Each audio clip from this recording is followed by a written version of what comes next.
नमस्कार। आप देख रहे हैं फैक्ट वाणी 1, जहां हर तथ्य में छुपा है रहस्य और हर रहस्य में छुपा है सनातन का संकेत। फैक्ट वाणी 1 में आपका स्वागत है, जहां हम खोलते हैं उन रहस्यों के द्वार जिन्हें इतिहास ने छिपा दिया है रहस्यमय अंदाज में। ये है फैक्ट वाणी 1, वो जगह जहां सवाल उठते हैं पर जवाब सदियों से दफन है। मंदोदरी बनी लंका की रानी फिर से। विभीषण और मंदोदरी का रहस्य। लंका जल चुकी थी, रावण मारा जा चुका था, लेकिन क्या आप जानते हैं कि रावण के बाद लंका की महारानी कौन बनी? क्या विभीषण ने मंदोदरी से विवाह किया? राम द्वारा विभीषण को लंका का राजा घोषित किया गया, पर लंका की प्रजा के मन में एक ही प्रश्न था, रानी कौन? कुछ लोक कथाएं कहती हैं कि विभीषण ने लंका की एकता और परंपरा बनाए रखने के लिए मंदोदरी से विवाह किया, पर क्या यह सच था या केवल राजनीति? वाल्मीकि रामायण या तुलसीदास की रामचरितमानस में इसका कोई स्पष्ट वर्णन नहीं है, परंतु कुछ दक्षिण भारतीय और जैन परंपराओं में इसका संकेत अवश्य मिलता है। वहां मंदोदरी को लंका की संरक्षिका और विभीषण को धर्मयुक्त राजा के रूप में वर्णित किया गया है, जिनके गठबंधन से लंका में पुनः धर्म की स्थापना हुई। क्या यह विवाह सामाजिक मर्यादा की रक्षा के लिए था? मंदोदरी जो रावण के अधर्म की साक्षी थीं, क्या वे विभीषण जैसे धर्मनिष्ठ व्यक्ति की संगिनी बन सकती थीं? क्या विभीषण ने मंदोदरी से विवाह किया? क्या रावण की रानी फिर बनी लंका की रानी? इस रहस्यमय वीडियो में जानिए वो कथा जो शास्त्रों में नहीं, परंपराओं में छिपी है। रावण की मृत्यु के बाद मंदोदरी के जीवन में शून्यता फैल गई थी। एक समय की महारानी, अब केवल एक रुदन करती स्त्री।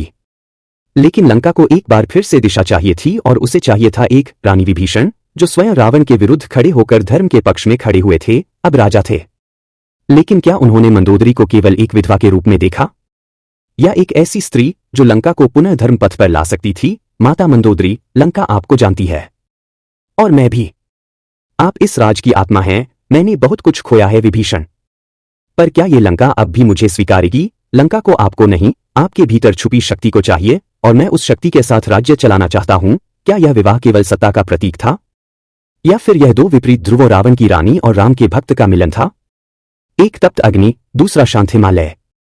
कुछ लोक मान्यताओं में कहा गया है कि विभीषण और मंदोदरी ने विवाह नहीं किया, बल्कि मंदोदरी ने राजमाता का पद ग्रहण किया। लंका की शासन संरचना में उन्होंने धार्मिक एवं सामाजिक कार्यों की नींव रखी। क्या आप जानते हैं कि रावण की रानी मंदोदरी, जो लंका की महारानी थी, युद्ध के बाद धर्मराज युधिष्ठिर की पत्नी बनी? क्या यह सिर्फ एक कथा है, या फिर इतिहास में छुपा कोई गहरा राज? लंका के पतन के बाद मंदोदरी का जीवन बदल गया। रावण की मृत्यु ने उसे अकेला कर दिया, लेकिन इसके बाद जो हुआ वो किसी ने सोचा भी नहीं था। कुछ पुराणों और जैन ग्रंथों में वर्णन मिलता है कि मंदोदरी ने बाद में धर्मराज युधिष्ठिर से विवाह किया। यह विवाह धर्म और शांति के प्रतीक के रूप में किया गया था, ताकि लंका और आर्यावर्त के बीच एकता स्थापित हो सके। युधिष्ठिर का दरबार, मंदोदरी को रानी के रूप में प्रस्तुत किया जा रहा। क्या यह विवाह राजनैतिक था या आध्यात्मिक? क्या मंदोदरी ने रावण के पश्चात पुनः प्रेम स्वीकार किया, या यह केवल कर्तव्य? इतिहास मौन है, लेकिन कथाएं बोलती हैं, और ये कथा हमें एक नई दृष्टि देती है, शक्ति, त्याग और पुनर्जन्म की। क्या मंदोदरी, रावण की रानी, वास्तव में युधिष्ठिर की पत्नी बनी थी? इस रहस्यमय वीडियो में जानिए वो सच्चाई जो पुराणों और ग्रंथों में छुपी है। मंदोदरी का जीवन, लंका का पतन और धर्मराज युधिष्ठिर से जुड़ी एक अनसुनी कथा। लंका के विनाश के बाद मंदोदरी ने राजमहल त्याग दिया। उन्होंने जीवन के वैभव को छोड़ आत्मशांति की खोज शुरू की। वर्षों तक उन्होंने तपस्या की। युधिष्ठिर, जो सत्य और धर्म के प्रतीक थे, ने मंदोदरी के जीवन को सम्मान देने के लिए उन्हें अपनी रानी के रूप में स्वीकार किया। यह विवाह प्रेम का नहीं, कर्तव्य और करुणा का था। युधिष्ठिर, जो सत्य और धर्म के प्रतीक थे, ने मंदोदरी के जीवन को सम्मान देने के लिए उन्हें अपनी रानी के रूप में स्वीकार किया। यह विवाह प्रेम का नहीं, कर्तव्य और करुणा का था। क्या यह विवाह इतिहास में सचमुच हुआ था, या यह केवल प्रतीक है? एक राजा और एक रानी के पुनः मिलन का, जो दो विपरीत युगों के प्रतिनिधि थे। विवाह के बाद भी मंदोदरी कभी राजमहलों में नहीं बसी। उन्होंने अपनी साधना जारी रखी, क्योंकि अब वो सिर्फ रावण की रानी या युधिष्ठिर की पत्नी नहीं थी, वो बन चुकी थी एक तपस्विनी। कुछ लोक कथाओं में यह भी कहा जाता है कि मंदोदरी ने एक प्राचीन शिव मंदिर की स्थापना की थी, जो आज भी दक्षिण भारत में स्थित है।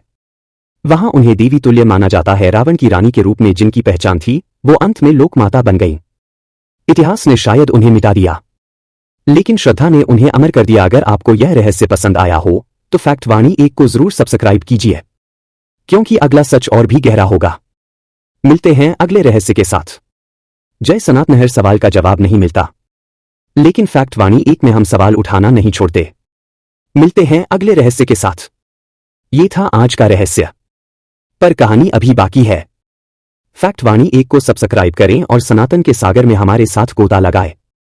रहस्य खत्म नहीं हुए हैं, वो बस आपके जागने का इंतजार कर रहे हैं। फैक्ट वाणी 1 के साथ जुड़े रहें।